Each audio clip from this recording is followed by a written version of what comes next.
Bonjour à tous et bienvenue dans ce 6h30.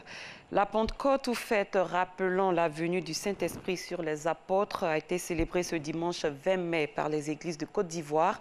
C'était l'occasion pour les fidèles catholiques et évangéliques de renforcer leur foi en Jésus-Christ pour accomplir leur mission d'évangélisation. Olivier Iriebi, Francois-Dieu. Ce dimanche, jour de Pentecôte, l'ambiance est particulière dans les lieux de culte à la paroisse Saint-Ambroise de Mavigne de Cocody et à Saint-Joseph, époux de la gare d'Abobo. Les fidèles sont présents pour célébrer la messe de la Pentecôte. Pour le curé de la paroisse Saint-Joseph, époux d'Abobo-Gare, cette messe contribue au raffermissement de la foi du chrétien et favorise la communion avec les autres pour la cohésion sociale. La Pentecôte est une grande solennité. En effet, 40 jours après sa résurrection, notre Seigneur Jésus-Christ a réuni ses disciples au mont des Oliviers et il a promis l'Esprit Saint en leur disant: ne quittez pas du tout Jérusalem, restez avec ma mère, priant et attendez l'effusion du Saint-Esprit le jour de la Pentecôte. Le message de la Pentecôte est très fort. En effet, nous retenons pour notre monde d'aujourd'hui, pour les hommes et les temps d'aujourd'hui, pour les Ivoiriens et Ivoiriennes en quête de communion, de paix. Nous retenons 5 leçons. La Pentecôte, c'est la fête de la communion. En effet, Dieu donne son esprit pour que nous soyons unis entre nous, nous soyons unis avec lui et que le monde soit davantage réconcilié. Cette fête, fidèles chrétiens et paroissiens l'ont préparée dans la prière. Leur joie est justifiée face au don de l'Esprit Saint qui leur a été accordé ce jour. C'est la nouvelle naissance du chrétien. Parce que c'est à partir de la Pentecôte que nous recevons tous les dons qui sont cités dans la Bible. L'Esprit Saint est venu apporter aux apôtres et à tous les chrétiens que nous sommes aujourd'hui la force nécessaire d'accéder à la plénitude de la vie à travers les dons qu'il nous envoie et à travers le fruit de sa présence dans notre vie. C'est 50 jours après la Pâque que la Pentecôte est célébrée. Dans l'Ancien Testament, elle commémorait la remise des tables de la loi à Moïse sur le mont Sinaï. Le 10e Salon international du livre d'Abidjan a refermé ses portes en fin d'après-midi ce dimanche. Une 10e édition marquée par une forte fréquentation des stands par le public et une participation remarquable d'écoles. Francois-Dieu. Une dédicace du dernier ouvrage qui lui reste. Crépin Conan, jeune auteur, a des raisons d'être satisfait. Ce 10e SILA ouvre de bonnes perspectives. Déjà très beau parce qu'il y a eu beaucoup de visiteurs. Et les différents prix qu'ont reçus les auteurs nous encouragent les jeunes à plus nous lancer. Dans la salle d'exposition d'autres néophytes, Yoa Kone a écrit sur le mariage traditionnel en pays Tagbana. Le thème du salon, le livre, vecteur des identités culturelles, et moi, mon livre qui parle de la culture tagbana en matière de mariage, je me suis dit c'est une occasion, il faut que je participe à ce salon, même si c'est mon premier ouvrage. Des moins connus à d'autres plus expérimentés, à l'image de Henri Djombo, invité spécial. Le ministre congolais de l'Agriculture, qui est aussi écrivain, est venu côtoyer ses pairs ivoiriens du livre. D'être là et de pouvoir échanger avec les uns et les autres, de pouvoir esquisser l'avenir du livre en Afrique. Présentation et dédicace de livres, échanges et partages et des leçons diverses pour auteurs, écrivains, éditeurs, libraires et imprimeurs. Ça fait connaître la Côte d'Ivoire, la culture de la Côte d'Ivoire et alors je demande que ça continue et que ça améliore. Je tiens dans un salon du livre, c'est la faculté, la possibilité qui est offerte aux professionnels du livre de se rencontrer. Je fais venir Véronique Tadjo de Londres qui a effectué de très belles dédicaces et également un autre auteur qui est venu de Lomé et bien sûr les auteurs ivoiriens qui étaient présents et ça a été véritablement une très belle réussite. Nous sommes en symbiose, les éditeurs, les écrivains et les libraires. Seulement on aurait voulu qu'il y ait plus de librairies. Une des choses que nous avons décidé de faire depuis l'édition 2016, c'était d'avoir un abattement de 20% sur le prix des livres. Donc les livres sont vendus avec une bonne remise qui part de 20 à 50%. Une chose à retenir, le Salon international du livre édition 2018 a tenu toutes ses promesses selon les initiateurs. Nous avons pu enregistrer la participation d'un peu plus de 150 000 visiteurs sur les 5 jours. Nous avons pu aussi écouler 5 000 livres vendus donc sur ces 5 jours de salon, représentant à peu près 30 millions de chiffres d'affaires réalisés au cours de ce salon. Donc ce sont des performances que nous saluons. Occasion donc pour Henri Nkumo, directeur du livre, au nom de la tutelle, de féliciter et encourager les acteurs du livre et entrevoir même le prochain objectif. Il faut souhaiter que pour l'année prochaine, nous soyons un peu plus gourmands et que le cap des 200 000 visiteurs soit atteint. Le SILA 2018 referme donc ses portes. Après les États-Unis cette année, la France sera le prochain pays invité d'honneur.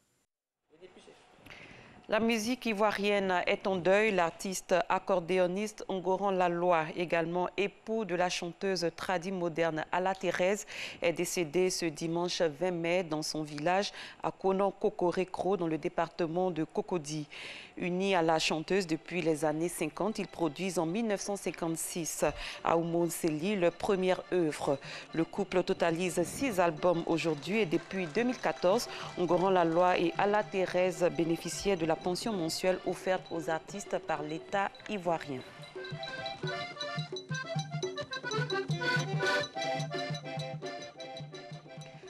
Renforcement des capacités opérationnelles de la 5e Légion territoriale de gendarmerie. Le conseil régional de San Pedro offre du matériel roulant, du matériel de communication et de mobilier de bureau. Ce sont au total 4 véhicules de type 4x4, 35 téléphones portatifs talkie-walkie, 5 ordinateurs et de mobilier de bureau d'une valeur de 244 millions de francs CFA qui ont été réceptionnés par le ministre d'État, ministre de la Défense. On en parle avec Sam Konan. Le ministre d'État, ministre de la Défense à San Pedro pour la réception des dons.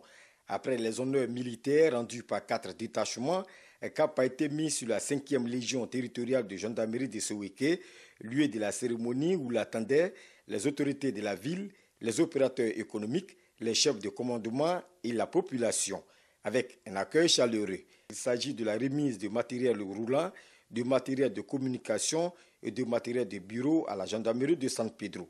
À travers cette cérémonie de remise de matériel de sécurité, le Conseil régional de San Pedro contribue modestement au renforcement de la capacité opérationnelle de la gendarmerie et s'inscrit également dans votre dynamique et votre engagement au sein de votre ministère d'État.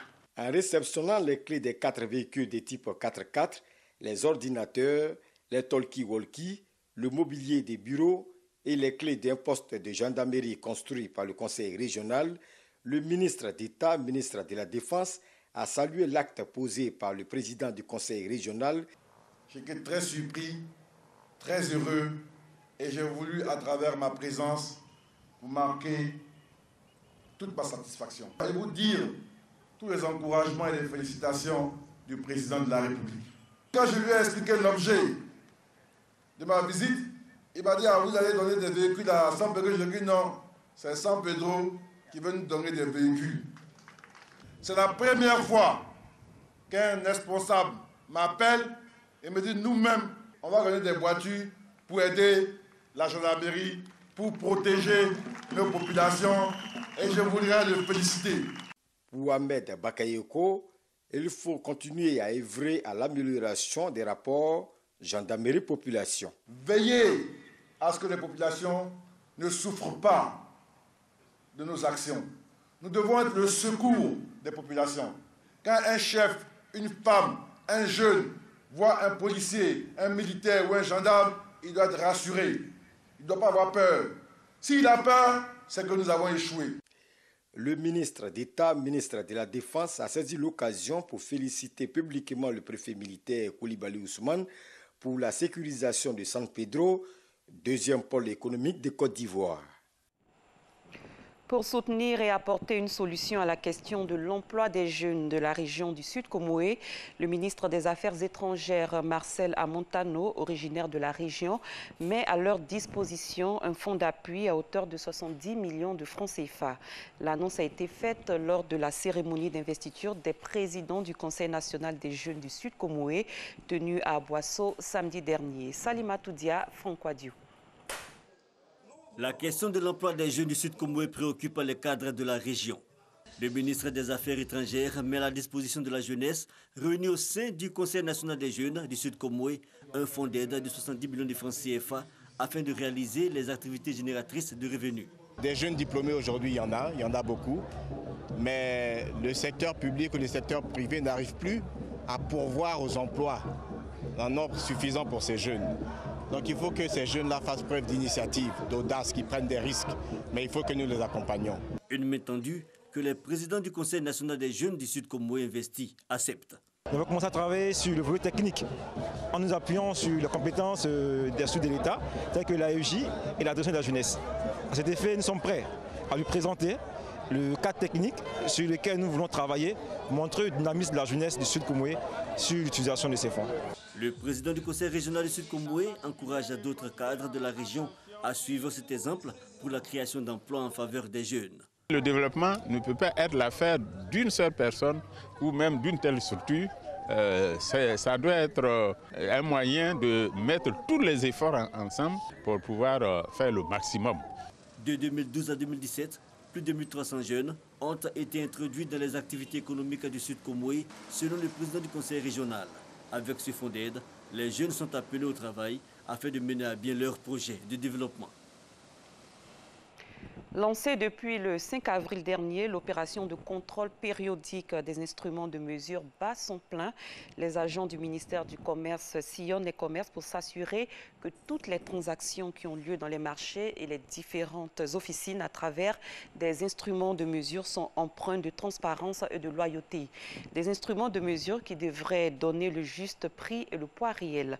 Notre reporter Jean-Louis Gbangbo les a suivis sur le terrain. Suivez son reportage. Nous sommes à Trècheville. Dans sa petite boutique située à l'avenue 16, ce sont des clients peu ordinaires que reçoit Ahmed Aïdara ce matin. Relativement à votre boutique, on constate que vous avez une balance, une pompe à huile et des réfrigérateurs. Et donc nous allons faire des essais et c'est soumis à des redevances que vous devez payer. Jeannot Legris est contrôleur de prix au ministère du Commerce. Avec son équipe, il procède à un contrôle des instruments de mesure, une opération débutée depuis le 5 avril dernier. Nous avons deux types de stickers. Le sticker vert pour dire que l'instrument est exact et le sticker rouge pour dire que vous devez aller réparer votre instrument et revenir faire la vérification. Les instruments de Ahmed Aïdara, eux, sont déclarés conformes. Une conformité certifiée par la pose de cette étiquette verte. C'est très important pour nous parce que nous n'avons pas le matériel pour vérifier les appareils que nous avons, comme les réfrigérateurs, comme les pompes, comme les bascules. À chaque moment, quand ils nous font la visite périodique, ils nous mettent les points à faire, ils nous donnent des recommandations. L'équipe de Legris poursuit sa tournée. Dans son viseur, ce grand restaurant, toujours dans la commune de Trècheville. Tous les opérateurs qui ne vont pas faire vérifier leurs instruments de mesure vont subir une surveillance. On vient de façon inopinée avec les forces de l'ordre pour vérifier si vos instruments ont été soumis à la périodique. Quand on ne voit pas que vous ne détenez pas des stickers et de quittance de l'année 2018, on scelle votre instrument, on vous fait un procès verbal et vous payez des amendes à l'État de Côte d'Ivoire. L'opération de contrôle périodique des instruments de mesure concerne tous les commerces ouverts sur toute l'étendue du territoire national, comme ce grand supermarché en zone 4 à Magori. C'est une autre équipe de contrôleurs qui est à la manœuvre. Quand ce contrôle n'est pas fait, on ne sait pas si la balance est bonne ou pas. Et ça ne permet pas de savoir si l'opérateur est viable ou pas. Il peut être de mauvaise foi et vous donner la quantité qui ne correspond pas à la quantité demandée ou achetée. Vérifier la fiabilité et la conformité des instruments de mesure utilisés dans toutes les transactions commerciales, mais également renforcer la confiance entre commerçants et consommateurs. Tel est le but de cette campagne qui prend fin le 5 août prochain. Il faut rappeler qu'en 2017, ce sont plus de 130 000 instruments de mesure qui ont fait l'objet de contrôle. 308 parmi eux ont été jugés non conformes et retirés du marché. À l'étranger, au Mali, des victimes civiles, au moins 12 morts, ont été enregistrées samedi dernier à Boulikessi, localité située à la frontière avec le Burkina Faso. Les conditions ne sont pas encore formellement connues. Parmi les thèses, celle d'une bavure circule. Nicolas Maduro remporte la présidentielle au Venezuela. Plus de 20 millions d'électeurs étaient appelés aux urnes hier pour voter lors de l'élection présidentielle anticipée. Mais la coalition de l'opposition a décidé de ne pas participer à ce vote, qu'elle juge être une fraude, car pour elle, les conditions ne sont pas réunies pour un scrutin libre, démocratique et transparent. Fin de citation. Ainsi prend fin ce 6h30. Merci de l'avoir suivi. Excellent lundi de Pentecôte à tous et à toutes. Merci.